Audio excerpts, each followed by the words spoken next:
নমস্কাৰ, মই কল্পনা বৈশ্য।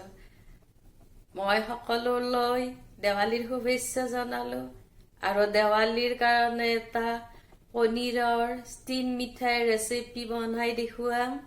এইটো প্ৰথমৰ পৰা শেষলৈ চাব ৰেচিপিটো। এইটো যিহেতু ষ্টিম ৰেচিপি হয়, সেইকাৰণে মই এয়া পেনখনত পানী ললো, এডাল ষ্টেণ্ড ললো আৰু এইফালে মই চৌকাখনত এইটো থৈ দিম পানীটো গৰম হ'বৰ কাৰণে। তাৰপিছত মই বস্তুবিলাক দেখুৱাই যাম। ইয়াতে মই থৈ দিলো এইখন পেনখন। এতিয়া মই বস্তুবিলাক দেখুৱাই যাম। প্ৰথমতে মিক্সিৰ জাৰটো ললো আৰু ইয়াতে মই পনীৰ লৈছো 450 গ্ৰাম, অলপ বেছি আছে।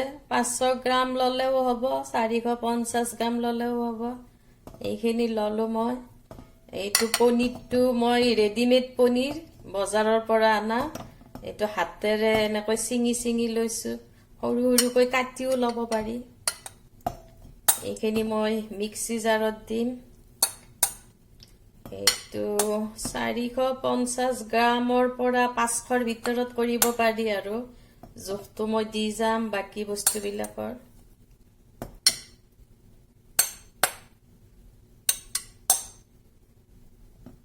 এইটো মই পেষ্ট বনাই ল'ম মিক্সিত। আৰু এইটো বনাম মই চুগাৰ ফ্ৰী ৰেচিপি। সেইকাৰণে এতিয়া মই চেনি নিদিও। এই ৰেচিপিটোত মানে মিঠা খুব কমেৰে খাব পাৰি, যিহেতু ষ্টিম কৰা হয়। সেইকাৰণে চেনিটোৰ কোনো কথা নাই, মিঠাটো কম খাব পাৰি আৰু মই চুগাৰ ফ্ৰী ইউজ কৰিম।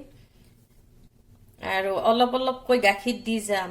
এয়া আধা কাপ গাখীৰ, মোৰ জোখৰ কাপৰ আধা কাপ। এইটো 120 ml লিখা আছে। এইটো আধা কাপ। ইয়াতে 450 গ্ৰাম পনীৰ দিলো আৰু এইটো 120 ml গাখীৰটো মই অলপ অলপকৈ দি এইটো পেষ্ট কৰি ল'ম। 3বাৰ মান দি মিক্সিত পেষ্ট কৰি ল'ম। এতিয়া মই মিক্সিটো দেখুৱাব নোৱাৰো, সেইকাৰণে মই হেৰি কৰিম, সেইফালে মই পেষ্টটো কৰি ল'ম। মিক্সিত পেষ্টটো বনাম এতিয়া।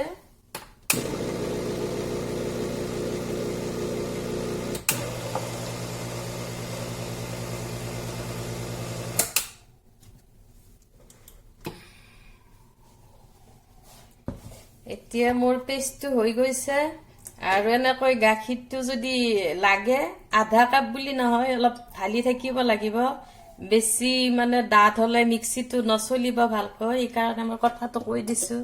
এতিয়া মই কেনেকৈ এইখিনি বনাম সেইখিনি দেখুৱাই আছো। ইয়াত বাতিটো ললো মই, পনীৰৰ বাতিটো। ইয়াত পনীৰখিনি আৰু আধা কাপ গাখীৰ মই দি কিনে দুবাৰ এনেকৈ কৰিছো। এবাৰতে নহয় গোটেইখিনি, মই এবাৰ সময়ৰ কাৰণে আপোনালোকক দেখুৱাই দিছো। এবাৰ কৰি আধা ঢালি লৈছো বাতিত। আৰু গাখীৰটো যিখিনি লাগে দি থাকিব লাগে। পনীৰটোৰ লগত কথা, কিছুমান খুব চফ্ট পনীৰো থাকে। মোৰ এইটো খুব টাইট পনীৰ। মই ফ্ৰিজৰ পৰা উলিয়াই বহুত সময় আগতে উলিয়াই থৈ দিছিলো। আৰু তাৰপিছত যেতিয়া চফ্ট হৈছিল তেতিয়া হাতেৰে মই ভাঙি লৈছো। এইটো মোৰ 450 গ্ৰাম পনীৰ আৰু ইয়াতে আধা কাপ গাখীৰ দি কিনে এনেকৈ পেষ্ট কৰি ললো। আৰু যদি মিক্সি নাই কাৰোবাৰ একেবাৰে, তেতিয়া এইটো অলপ পিটিকি মিহি কৰিব লাগিব। আৰু আজিকালি থাকে, সকলোৰে ঘৰে ঘৰে মিক্সি থাকে। এইখিনি মই এতিয়া দেখুৱাম। ইয়াতে আৰু কি কি দিম দেখুৱাম। এই 450 গ্ৰাম পনীৰ আৰু 120 ml গাখীৰ। ইয়াতে মই এতিয়া বস্তুবিলাক যোগ কৰিম। প্ৰথমতে মই গাখীৰ আৰু দিম, দি এইটো মই কেনেকৈ পেষ্ট হ'ব লাগে দেখুৱাম। ইয়াতে মিক্স কৰিম এতিয়া।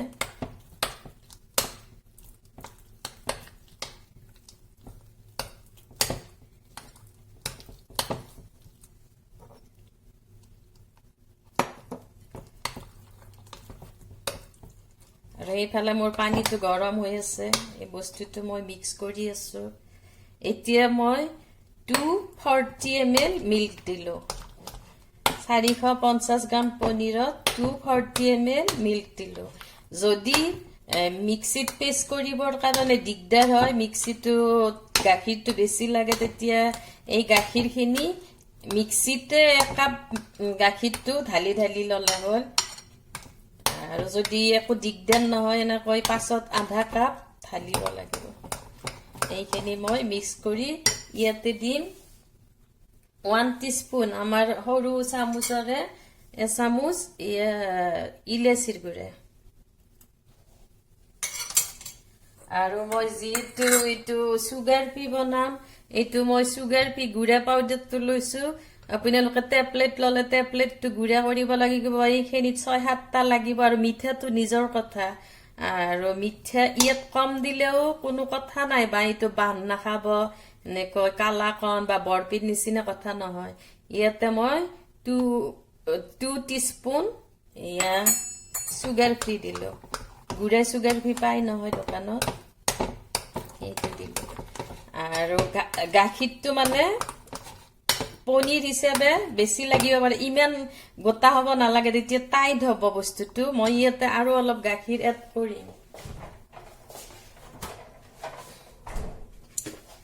ইয়াতে যিকোনো গাখীৰ দিব পাৰে মই ইয়াতে আৰু দিলো 60 ml দিলো আগতে দিছিলো 240 ml আৰু এইটো 60 ml দিলো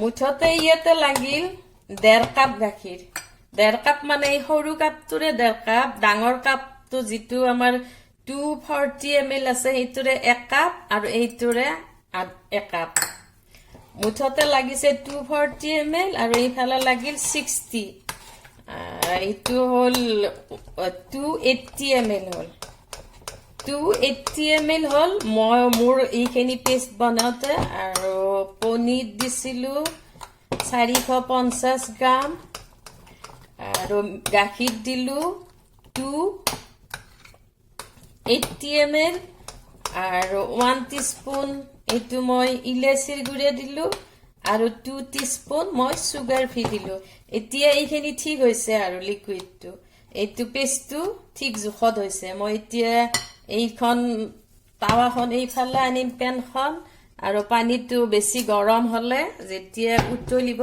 তেতিয়া মই ইয়াতে বহুৱাই দিম আগতে মই বাটিত লব লাগিব এইবিলাক মই দেখুৱাম কেনেকৈ লম কি কৰিম পানীটো উতলিব দিছো আৰু সেইখন চৌকা মই অফ কৰি দিলো এতিয়া পানীটো উতলক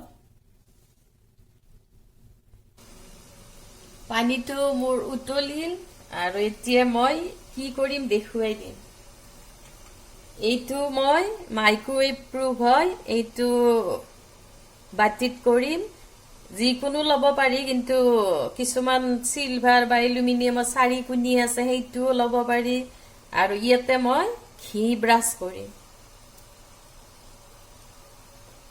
ঘিটো কিয় ব্ৰাছ কৰিছো মানে লাগি নধৰে আৰু পাছত আৰু সোনকালে মানে এৰি দিব আৰু এতিয়া মই বস্তুখিনি ইয়াতে ঢালি দি দেখুৱাম মই ইয়াতে বেছি মানে বিচাৰিব লগা বস্তু ইউজ কৰা নাই সহজতে পোৱা বস্তুখিনি ইউজ কৰিছো আৰু এইটো সুগাৰ ফ্ৰী বনাইছো ইয়াতে মই বাটিটো থলো আৰু ইয়াতে মই পেষ্টখিনি ঢালি দিম পেষ্টখিনি এনেকুৱা হ'ব লাগে এনেকুৱা পেষ্টটোত মোৰ হল মানে আৰু এবাৰ কৈছো 450 গ্ৰাম এইটো মই পনীৰ দিছিলো বজাৰৰ কিনা পনীৰ আৰু টোটেল মোৰ গাখীৰ হল 300 ml 300 ml হল এইটো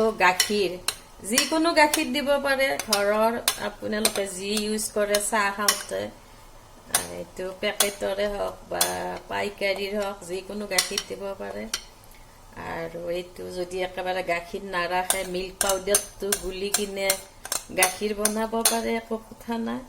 আৰু এইখিনি মই ধুনীয়াকৈ বহলাই দিম। তো আৰু এবাৰ কৈছোঁ মই 450 গ্ৰাম পনীৰ, এইটো বজাৰৰ কিনা পনীৰ। আৰু মিল্ক দিলোঁ মই, এইটো আমাৰ পেকেটৰ মিল্ক হয়, এইটো দিলোঁ 300 ml মিল্ক। আৰু 1 টিস্পুন এইটো ইলাচিৰ গুড়া, আৰু 2 টিস্পুন দিলোঁ মই এইটো চুগাৰ ফ্ৰী। আৰু যদি চেনি দিয়ে তেতিয়াহ'লে 5 টিস্পুন দিব পাৰে, নিজৰ সোৱাদ অনুসৰি দিব পাৰে। মই ইয়াতে 2টামান কিচমিচ দি যাম, টকুৰা কেইটাত যাতে মানে মাজত পৰে এনেকৈ কিচমিচ দি যাম। আৰু বেছি মানে বিচাৰিব লগা বস্তু মই ইউজ কৰা নাই, ইয়াতে মই কিচমিচ দি গ'লোঁ দেখাত অলপ ভাল লগাৰ কাৰণে। আৰু এতিয়া মই এইখিনি ষ্টিম দিম। মইতো জোখবিলাক বহুতবাৰ ক'লোঁ, তথাপি মই ডেছক্ৰিপশ্যনতো মই লিখি দিম জোখটো। আৰু ইয়াতে এখন মই চিলভাৰ পেপাৰ দিম, ইয়াতে এখন চিলভাৰ পেপাৰ ঢাকি দিম, পানীটো যাতে ভিতৰত নোসোমায়। আপোনালোকে টিফিন বাতিটো কৰিব পাৰে, টিফিন বাতিত কৰিলে টিফিনত ঢাকনিখন লগাই দিলে হ'ল, সাৱধানে লগাব। এতিয়া মই উতলি থকা পানীৰ ওপৰতে কৰিছোঁ, হাতত বেছি তাপ লগা নাই সেইকাৰণে কৰিব পাৰিছোঁ, কিন্তু সেইটো সাৱধান হ'ব লাগে। আৰু এতিয়া মই এইটো দি কিনে এইটো মই ওখ এটা বাচন দি দিম, যাতে ষ্টিমটো ভিতৰত বহুতখিনি পায়। আৰু এইখিনি থাকিব এনেকৈ আধা ঘণ্টা লাগিবই, হয়তো 10-5 মিনিট আৰু বেছি লাগিব পাৰে। সেইটো মই চাম টেষ্ট কৰি আধা ঘণ্টা হোৱাৰ পিছত। এনেকৈ বহি থাকিব, বহি থকা সময়খিনিত আপোনালোকে বেলেগ কাম কৰিব পাৰে। এইটো আৰামৰ মিঠাই, বেছি কষ্ট নাই। এতিয়া মই এনেকৈ 3 মিনিট পুৰা হাইত ৰাখিলোঁ, আৰু এতিয়া মই মিডিয়াম কৰি থ'ম তাপটো। এতিয়া মিডিয়াম কৰি দিলোঁ, আৰু এনেকৈ আধা ঘণ্টা থাকিব।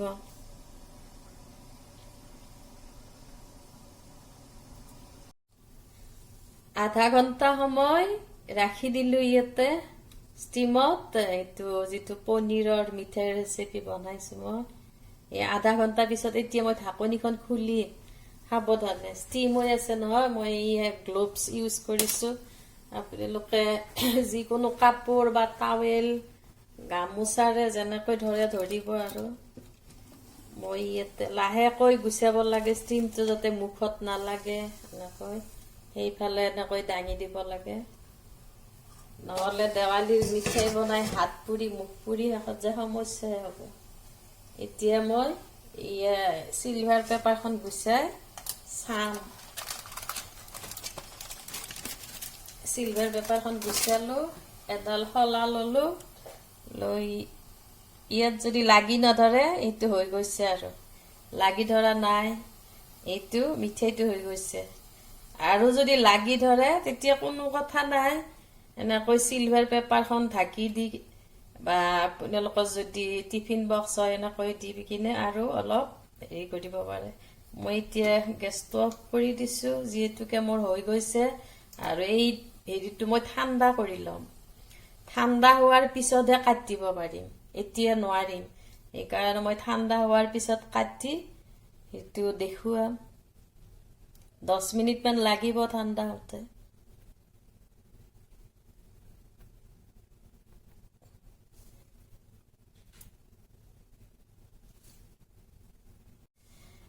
দহ মিনিট পিছত এইটো ঠাণ্ডা হ'ল। এতিয়া মই কাটিম, আৰু এই বাতিটোতে কাটিম, আৰু তাৰপিছত সজাম। এইখিনি মোৰ গৰম উঠি আছে, মোৰ হিটাৰ নহয়।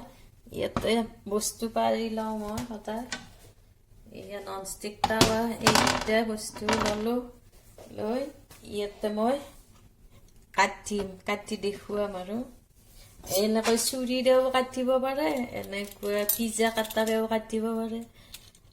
যিকোনো বস্তুৰে কাটিব পাৰে মোৰ যিটো গোল এই কাৰণে মই চাৰিকুণীয়াকৈ নাকাটো এনেকৈ কাটিম ধুনীয়াকৈ কাটা গৈছে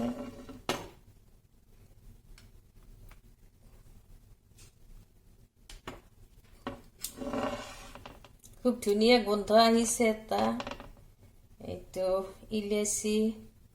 ইলাচীটো আপোনালোকৰ নিজৰ মতে দিব পাৰে যে ইমান গোন্ধত ভাল পায় এনেকৈ দিব পাৰে আৰু ইলাচীটোৰ জোখৰ কথা নাই কিছুমানে স্মেলটো বেয়াও পায় এনেকৈ মিলাই দিলে হ'ল এতিয়া মই এইটো কাটিলো ইয়াতে কাটিলো আৰু মই সজাম এইখনত সজাম যিহেতু দেৱালী হয় মই ইয়াতে সজাম ইয়াতে থম কাটি কাটি মিঠাইটো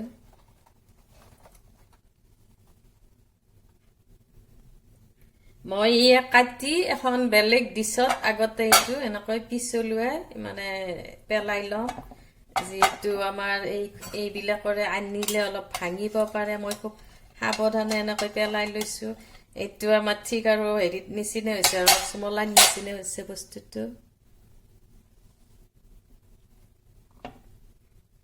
মিঠাইখিনি মই এনেকৈ ডিছৰ পৰা লৈ ইয়াতে সজাই দিলো আৰু ধুনীয়া হৈছে মিঠাইটো আৰু আপোনালোকে যদি খুব দিগদাৰ পায় এই যিটো বাটিত বনাইছিল হেনেকৈও সাৰ্ভ কৰিব পাৰে চামুচেৰে লৈ খাব পাৰে ধুনীয়া হয় মিঠাইটো এইটো সুগাৰ ফ্ৰী বনাইছো ডায়াবেটিস থকা বিলাকেও খাব পাৰিব আৰু মিঠা একদম কমতে হয় তাৰ পিছত এইটোত কষ্ট নাই ষ্টিম কৰি দি কিনে বেলেগ কামো কৰিব পাৰি এইখন মই এইটো আমাৰ কানাডাৰ মেপল সিৰাপৰ পাতত ডিশ কিনি আনিছো দেৱালীৰ কাৰণে অলপ ধুনীয়াকৈ সজাই দিছো আৰু বাকি ৰেচিপিটোহে আসল মই কেনেকৈ বনালো এইটো মই ডেসক্ৰিপচনত লিখি দিম আৰু আপোনালোকে বনাই খাব মই এতিয়া ডাইনিং টেবুলত থম এটা মই ফটো দিম ডাইনিং টেবুলত থোৱা এইখিনিয়ে আছিল মোৰ দেৱালীৰ কাৰণে বনোৱা পনীৰৰ ষ্টিম মিঠাই ৰেচিপি আৰু বনাই খাই চাব মই দিয়া জোখমতে অলপ সজাই দিছো দেৱালীৰ কাৰণে এনেকৈ সজাই দিছো আৰু খাই কিনে ভাল পালে মোক কমেন্টছ বক্সত লিখিব লাইক কৰিব শ্বেয়াৰ কৰিব আৰু নতুন বিলাকে সাবস্ক্ৰাইব কৰিব মোৰ ভিডিও পাই থাকিব মই দি থাকো বিভিন্ন ধৰণৰ ভিডিও আৰু ৰেচিপিটো মই জোখমাখ বিলাক এইটো মই ডেসক্ৰিপচনত আৰু লিখি দিম বহুতবাৰ কৈও গৈছো এইখিনিয়ে মোৰ আছিল ৰেচিপিটো আৰু এবাৰ দেৱালীৰ কাৰণে সকলোকে মই শুভেচ্ছা জনালো